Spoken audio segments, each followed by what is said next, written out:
Hoje falaremos sobre a diferenciação e posicionamento de mercado no marketing ambiental.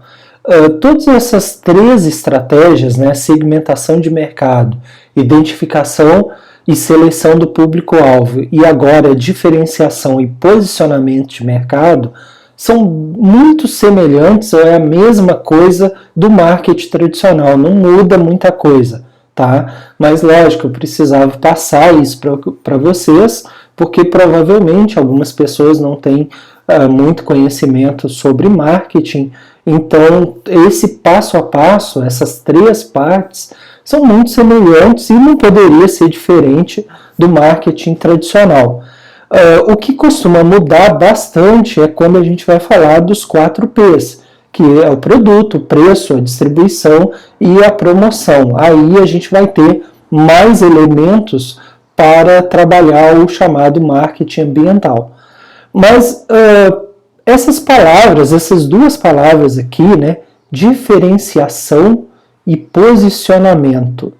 Então eu quero que vocês tentem entender, né, o que é cada uma dessas palavras. Veja que eu coloquei um exemplo aqui, está em espanhol, né? Mas a cliente ela diz que ela tem R$800, né? Só que aqui na barraca está dizendo que custa R$1.000 e aqui o rapaz fala, olha, R$1.000.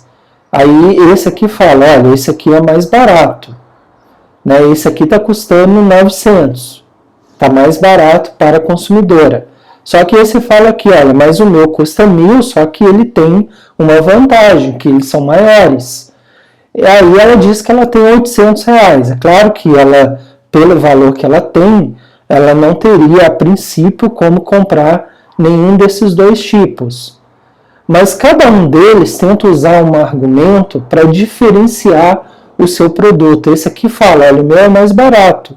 Esse aqui fala, não, o meu custa mais, mas o meu é maior. Né? E aí, claro que se eles chegarem numa negociação, né, se os dois oferecerem para ela a melancia no valor de R$800, a gente vê que esse aqui provavelmente teria um diferencial.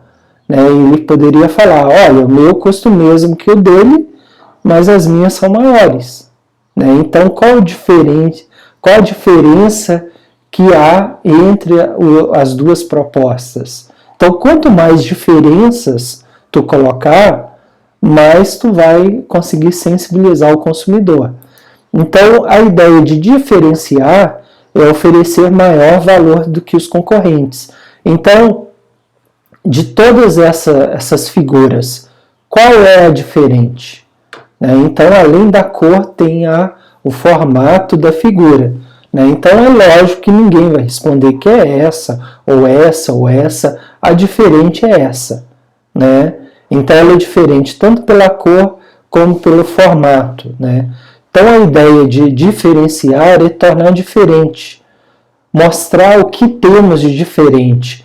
Esse senhor mostrou que o que ele tem de diferente é o tamanho do produto. Esse aqui mostrou que tem de diferente o preço. Cada um vai mostrar o que ele tem de diferente. Por exemplo, vocês estão fazendo esse curso, o que o meu curso tem de diferente de outros cursos, por exemplo, que possam ter no mercado?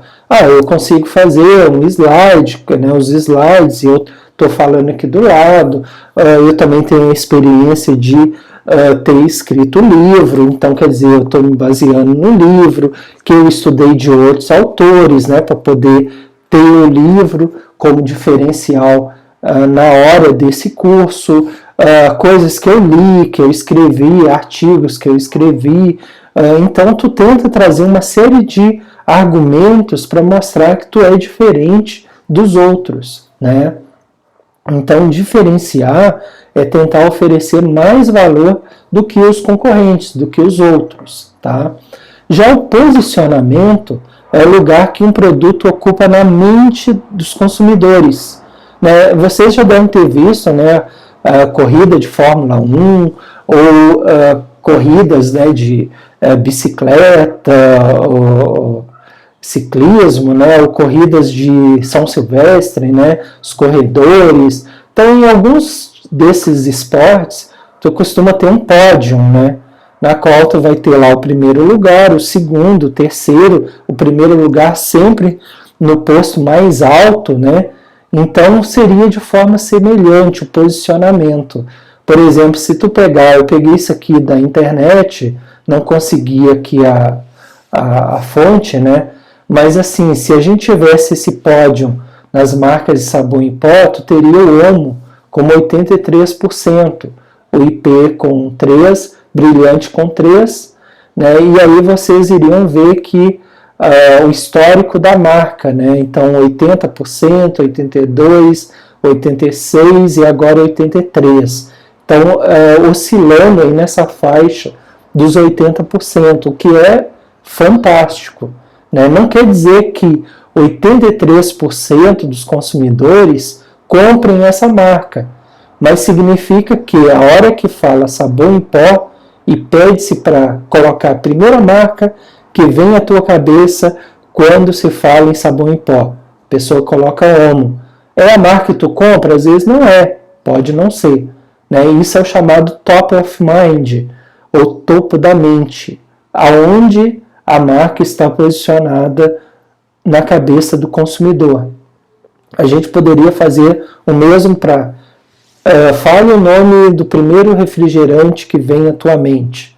Né? Algumas pessoas vão falar Coca-Cola, outros vão falar Guaraná Antártica, outros vão falar Pepsi. Né? Fala o nome da marca de celular que vem na tua mente. Né? Alguns vão falar Apple, outros vão falar Samsung. Né? Então, é assim que funciona a questão do posicionamento, de posicionar. Né, ou posicionar em primeiro, em segundo, em terceiro, tá? Então aí que vem esses termos: diferenciação, ser diferente, e posicionar é como o consumidor te enxerga. Então, se esse consumidor ele consumir essas melancias, ela vai ter uma certa impressão sobre aquele produto. Depois ela consumir essa outra aqui, ela vai ter uma impressão também. E aí ela vai poder classificá-los, porque ela vai ter uma determinada experiência com aquele produto.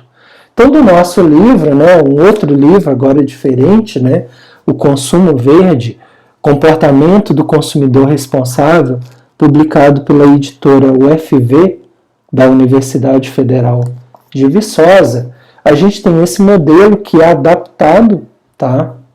E aí tu vai ter alguns conjuntos de produtos que nós, consumidores, classificamos, mesmo que seja de forma automática, sem percebermos. Que um deles é o conjunto evocado, né, o conjunto considerado, tanto para produto verde quanto convencional, que são aquelas marcas que quando tu vai no supermercado, por exemplo, tu vai comprar arroz. Então, tu já tem algumas marcas da tua preferência. Então, eu vou levar a tal marca A. Se eu não encontrar essa marca A, eu vou levar a marca B. Se eu não encontrar nem a A ou a B, ou se elas estiverem muito caras, eu posso levar essa marca C. Né? Então, esse é o conjunto evocado. É o conjunto considerado. Né? A gente tem o conjunto inepto, que seriam aquelas marcas que tu falaria, olha, essa marca eu não compro de forma alguma, tá? Então a gente tem aqui, né, vou ampliar, tá, gente, para facilitar, olha, tudo isso que está aqui no balãozinho de pensamento do consumidor, eu vou ampliar aqui para a gente, tá? Então o consumo evocado é aqueles produtos, né, aquela marca, olha, a marca A é aquela que eu considero. Eu vou lá no supermercado e vou comprá-la, tá? Ah, mas ela está muito cara, então eu venho para o conjunto inerte. A A está muito cara, mas tem a B aqui, a B me atende também, eu considero utilizar essa marca B ou a marca C. Né? Cheguei lá, não tem a marca A, então eu posso comprar a marca B. Então, o conjunto evocado e o conjunto inerte, eles são muito próximos, né? vai depender muito do preço, vai depender se eu vou achar o produto, vai depender se na hora é mais interessante eu, ao invés de comprar a minha marca preferida, comprar uma outra marca. Já o conjunto inepto é aquele que eu decididamente eu não vou comprar. Seja porque eu já comprei uma vez dele e não tive boa experiência, né? Ele não foi interessante ter esse tipo de produto, ou porque eu tenho crenças a respeito daquele produto e não vou comprá-lo, né? E além disso, a gente tem o chamado conjunto desconhecido, vou colocar aqui, que ele está fora dessa capacidade de classificação do consumidor, porque ele não conhece esse produto. Então, eu estou aqui no Brasil, Rio Grande do Sul, então eu vou comprar marcas de café, por exemplo. Mas pode ter marcas fora do país, em outras regiões, que não vendem aqui na minha região. Então eu não sei nem dizer se eu compraria ou não aquela marca. Ela é um conjunto desconhecido, ok? Só dando um exemplo, eu me recordo aqui na época de graduação, eu fui com alguns amigos no supermercado para fazer compra e a gente ia comprar chocolatado em pó. Então eu comprei de uma marca conhecida no mercado, e que eu tenho preferência, e caso eu não encontrasse, ou tivesse muito caro, eu iria comprar uma outra marca que também é boa, que poderia ser esse meu conjunto inerte.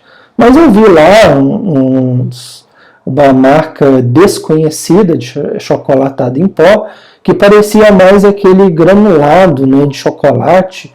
Eu olhei e estava bem mais barato, era tipo umas 3 vezes mais barato, e de imediato pensei, não vou comprar mesmo sendo barato, mas não está com a cara muito boa esse produto. Então eu vou comprar a marca tradicional, que eu estou acostumado, ou se fosse o caso eu compraria uma outra marca, mas jamais aquela. E aí um dos colegas nossos que estava junto, ele, mais sensível à questão do preço, ele falou, não, mas está muito caro essas aqui, eu vou levar essa, vamos experimentar, é mais barato, quem sabe, O fato é que ele chegou, na República, que a gente morava lá, e ele misturou e nem coloriu o leite, o copo de leite que ele estava usando. Ele pegou, jogou fora todo o produto, falou, eu nunca mais compro esse produto, me dá um pouquinho aí do teu achocolatado em pó.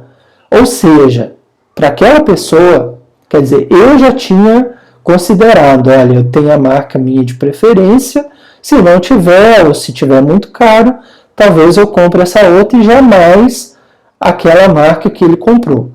Para ele, no momento que ele fez a compra, ele considerou, aquela marca era um conjunto inerte. Mas após a experiência de uso do produto, ele passou automaticamente a classificar aquela marca como conjunto inepto, porque ele não teve uma boa experiência com a marca. Então, assim que nós, consumidores, a gente explica isso no livro, mas essa é uma teoria tradicional de comportamento consumidor que eu tento colocar no livro abordando aspectos ambientais e um modelo mais fácil, ao invés daquelas caixinhas com setas, tentando visualizar uma coisa mais fácil das pessoas entenderem. Então, com essa aula eu termino a unidade 2. Na unidade 2, basicamente, a gente está trabalhando o modelo de marketing ambiental, que a gente fala no livro, que foi a segmentação de mercado. Então, do grande mercado, as pessoas, a gente segmenta, desses segmentos a empresa escolhe alguns públicos, porque ela não tem condições de atender todo mundo, e aí ela vai diferenciar ou posicionar o seu produto no mercado.